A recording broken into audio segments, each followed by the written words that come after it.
Siyah giyen adamlarla ilgili iki olay. Lee'yi uyaran kimdi? Çinli UFO araştırmacısı Shibo'nun başından geçen olay doğallığı ile dikkat çeker. Shibo'ya göre siyah giyen adamlar UFO efsanesinin bir parçasıdırlar. Çin'de UFO konusu bir tabudur ve kolay konuşulamaz. Ama bu yasak son yıllarda gevşemeye başlamıştır.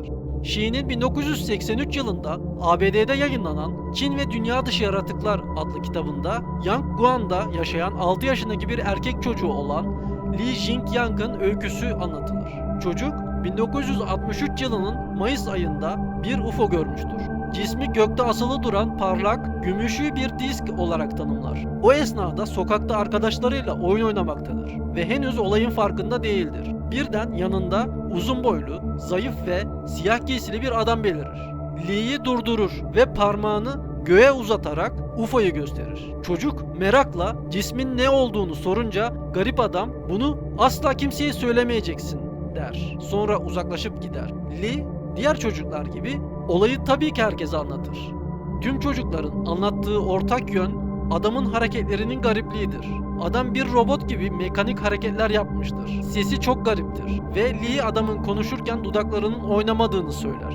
Ama olayın en garip yönü Lee'ye UFO'yu göstermesi ve ardından da konuşmaması için uyarmasıdır. Bu olay siyah giyen adamların anlamsız davranışlarının bir örneğidir. Nereden telefon etmişti? Bir diğer olay ABD'de 1976 yılında yaşanmıştır. Bu olay bir psikiyatr olan Dr. Herbert Hopkins'in başından geçmiştir. Hopkins bir UFO meraklısı değildir, hatta ilgilenmez bile. Ama o sıralarda kendisinin bir UFO tarafından kaçırıldığını iddia eden hastası vardır. David Stephens adlı bu genç hastayı hipnozla tedavi etmektedir. Stephens, hipnoz altında birçok kez dünya dışı canlılarla karşılaştığını anlatmaktadır. Doktor saatlerce süren bantlar kaydetmiştir. 11 Eylül 1976'da bir cumartesi gecesi Dr. Hopkins evinde yalnızdır. Telefon çalar ve kendisinin New Jersey UFO araştırma grubunun başkan yardımcısı olduğunu söyleyen birisi doktorla Stephens olayı hakkında konuşmak istediğini söyler. Böyle bir araştırma grubu olmadığı daha sonra anlaşılmıştır.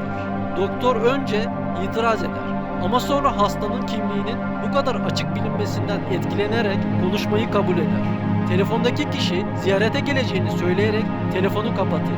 Koridora çıkıp dış kapının önündeki ışığı yakmaya giden doktor o anda evinin yanındaki bahçeden gelen birisinin kendi bahçesine girdiğini ve kapıya doğru geldiğini görür.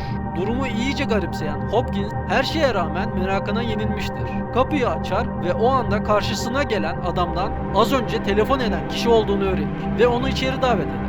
Bu kadar kısa bir sürede gelmesi Hopkins'i şaşırtmıştır. Gizemli misafir içeri girer ve bir koltuğa oturur. Hopkins'in ilk izlenimleri şöyledir.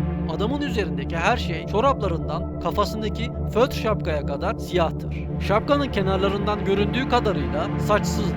Göz bebekleri hareketsizdir ve kirpikleri de yoktur. Teninin rengi ölü gibi soluktur ama dudakları rujla boyanmış gibi kıpkırmızıdır. Burnuyla yüzü arasında hiçbir orantı yoktur. Burun küçücüktür ve yüzüne gömülmüş gibidir.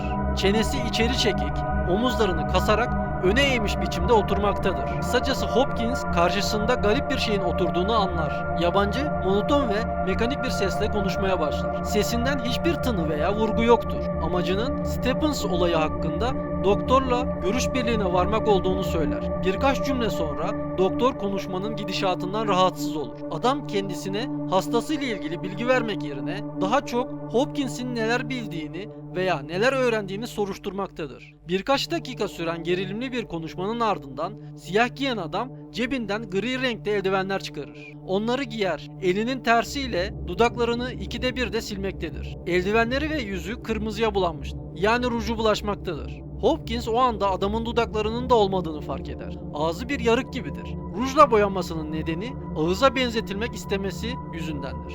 Ve ağzında dişleri de yoktur. Göründüğü kadarıyla konuşmadan kendince tatmin olan siyah giyen adam konuyu değiştirir ve cebinde bulunan 2 adet bozuk parayı sorar. Gerçekten de Hopkins'in pantolon cebinde 2 tane birer sent bulunmaktadır. Adam birisini avucuna almasını ve gözlerinin önüne getirerek yakından dikkatle bakmasını söyler. Doktor söyleneni yapar ve birkaç saniye sonra bronz renkli paranın parlak gümüş renge dönüştüğünü görür. Sonra gözleri bulanır ve para soluklaşıp kaybolmaya başlar. O anda siyah adam paranın bir daha bu boyutta asla görülemeyeceğini söyler. Siyah giyen adam Stephens olayı ile ilgili tüm bilgiyi yok etmesini önerir. Bu sırada doktorun dikkatini çeken şey siyah giyen adamın konuşmasının gittikçe yavaşladığı ve sanki enerjisini yitirdiğidir. Ayakta zorlukla durmaktadır. Birden döner, kapıya gider, merdivenleri çok ağır bir yürüyüşle tek tek adım atıp duraklayarak güçlükle iner. Evin yan tarafına doğru yürür. Ardından giden doktor adamın evin köşesine dönüp yok olduğunu görür ve tam o anda oluşan mavimtırak bir ışık patlamasıyla gözleri kamaşır. Doktor önce orada bir araba olduğunu düşünür. Ama ışık bir araba farının ışığının çok ötesinde bir güçtedir. Evine dönen Hopkins sarsılmış ve şaşkındır. Korkusuz bir Alman kurdu koli karışımı olan köpeğini kuyruğunu bacaklarının arasına tutturmuş bir şekilde dolaba saklanmış olarak bulur. Köpeğin siyah giyen adamın geldiği andan itibaren ortada görünmediğini anımsar. Hayvan zorlamalarına rağmen dolaptan çıkmak istemez. Stephens olayı ile ilgili tüm teyp bantlarını mıknatısa tutarak bozar. Sonra oturup binlerce parçaya ayırır ve diğer yazılı dokümanlarla beraber yakar. Ertesi gün gittikleri ziyaretten eve dönen Hopkins ailesi onu sessiz bir şekilde otururken bulurlar. Olayı hemen ailesine anlatır. Bu arada gün doğduktan sonra dışarı çıktığını ama normal bir araba izi görmediğini söyler. Fakat başka bir şeyin izleri vardır. Ailesine gösterdiği izler Caterpillar veya traktör türü bir aracın çok derin tekerlek izleridir. Tekerleğin çapının 1 metreden fazla olduğu anlaşılmaktadır. İzleri tüm aile görür ama daha garip bir şey olacak ve 2 saat sonra kumlu zeminde bulunan tekerlek izleri de yok olacaktır. Siyah giyen adamlar nedir? İnsan mı, robot mu yoksa dünya dışı canlıların ta kendileri mi? Tüm bu sorular halen cevapsız ama siyah giyen adamlar gerçekten varlar. Bu olaylar belki bir gün bizim de başımıza gelebilir. İzlediğiniz için teşekkür ederim. Abone olmayı unutmayın.